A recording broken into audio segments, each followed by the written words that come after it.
សេចក្តីប្រកាសព័ត៌មានក្រសួងការពារជាតិមានកិត្តិយសសូមជម្រាបជូនសាធារណជនមេត្តាជ្រាបថាការប៉ះទង្គិចរវាងកងទ័ពកម្ពុជានិងកងទ័ពថៃដែលបានកើតឡើងនៅព្រឹកថ្ងៃទី28ខែឧសភាឆ្នាំ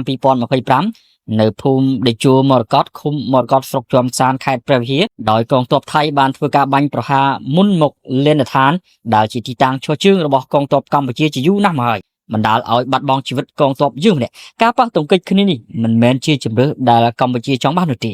ហើយយើងនឹងបន្តពិភាក្សាជាមួយក្រសួងការពារជាតិថៃដើម្បីស្វែងរកដំណោះស្រាយរួមមួយក្នុងការធ្វើឲ្យស្ថានភាពវិលត្រឡប់ទៅដូចដើមវិញឲ្យបានយ៉ាងឆាប់រហ័សនិងបង្ការកុំឲ្យស្ថានភាពនេះកើតឡើងសារជាថ្មីទៀតកម្ពុជាបានប្រកាន់ភ្ជាប់នៅមធ្យោបាយការទូតនិងការដោះស្រាយបញ្ហាដោយសន្តិវិធីព្រមទាំងការពាររក្សាព្រំដែនរបស់ខ្លួនជាមួយប្រទេសជិតខាងជាព្រំដែនសន្តិភាពស្ថិរភាពការអភិវឌ្ឍនិងកិច្ចសហប្រតិបត្តិការដែលផ្ដល់ប្រយោជន៍ឲ្យគ្នាទៅវិញទៅមកកម្ពុជាបដិញ្ញាចិត្តក្នុងការការពារបូរណភាពទឹកដីទោះបីក្នុងតម្លៃណាមួយក៏ដោយក្នុងន័យនេះក្រសួងការពារជាតិសូមអំពាវនាវឲ្យសាធារណជនទាំងអស់មេត្តាគុំជឿ